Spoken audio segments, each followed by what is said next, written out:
আপনাকে যদি প্রশ্ন করা হয় এবারের বিপিএল এর সবথেকে ডাউন সাইড কোনটা ছিল কিংবা মান সম্মান হানির সাইড কোনটা ছিল, আপনি হয়তো একবারেই উত্তর দিয়ে দিবেন, সেটা হচ্ছে দুর্বার রাজশাহী।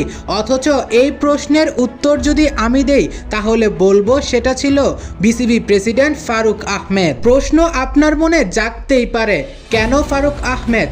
হ্যাঁ, ফারুক আহমেদের হাতে এমনও অপশন ছিল বিপিএল এ দল দেওয়ার জন্য যাদের পুরো ওয়ার্ল্ডে ব্র্যান্ড ভ্যালু ছিল প্রায় 1.7 বিলিয়ন মার্কিন ডলার, যেখানে পুরো বিপিএল এর 5 মিলিয়নও নেই। বলছি ওরাসকম কোম্পানির কথা।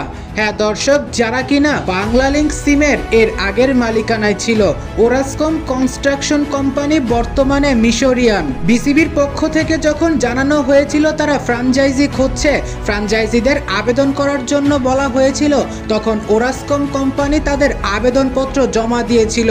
অথচ ফারুক আহমেদ সেই আবেদনপত্রটাও খুলে দেখেননি, যেখানে লেখা ছিল তারা 12তম, 13, 14 অর্থাৎ এই 3 আসরের জন্য দল নিতে চায়, সেটাও কুমিল্লার মালিকানা। অথচ বন্ধুত্বের খাতির দেখিয়ে শফিক আহমেদকে দল দিয়েছিল ফারুক আহমেদ, যে কিনা এবারের বিপিএল এর মান, ইজ্জত, সম্মান সব ধূলিসাৎ করে দিয়েছে।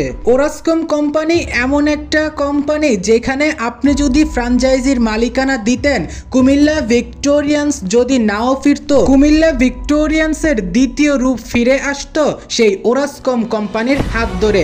সেই কোম্পানিটা এতই ভ্যালুয়েবল, এতই বড় একটা কোম্পানি। শুধু তাই নয়, রাজশাহীর মালিকানা চেয়েছিল আরো এক কোম্পানি, যেই ওনার ছিল শামীম রহমান। শামীম রহমানের রাজশাহী টিম নিয়ে অনেক বড় ঘটনা ঘটেছে, সেটা অবশ্য পরবর্তী ভিডিওতে আপনাদের এক্সপ্লেন করব।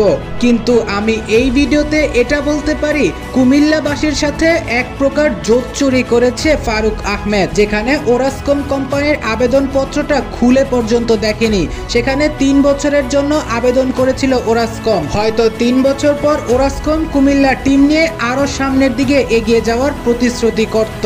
অর্থাৎ দিন শেষে আপনি একটা কথাই বলতে পারেন, ইচ্ছাকৃতভাবে ওরাসকম কোম্পানিকে দল দেয়নি ফারুক আহমেদ, এর পরিবর্তে বন্ধুত্বের খাতিরে শফিক রহমানকে দল দিয়ে বিপিএল এর মান, ইজ্জত, সম্মান সব মাটিতে মিশিয়েছে বিসিবির বর্তমান প্রেসিডেন্ট ফারুক আহমেদ। পরবর্তী ভিডিওতে আপনাদের সামনে নিয়ে হাজির হচ্ছি রাজশাহীর এক্সক্লুসিভ সেই ভিডিওটি, যেখানে মালিকানা চেয়েছিল শামীম রহমান কিন্তু দেওয়া হয়েছে মিস্টার শফিককে। প্রিয় দর্শক, আপনার কি মনে হয় ফারুক আহমেদ কি সত্যি ক্রিকেটের উন্নয়নের জন্য বিসিবিতে এসেছে?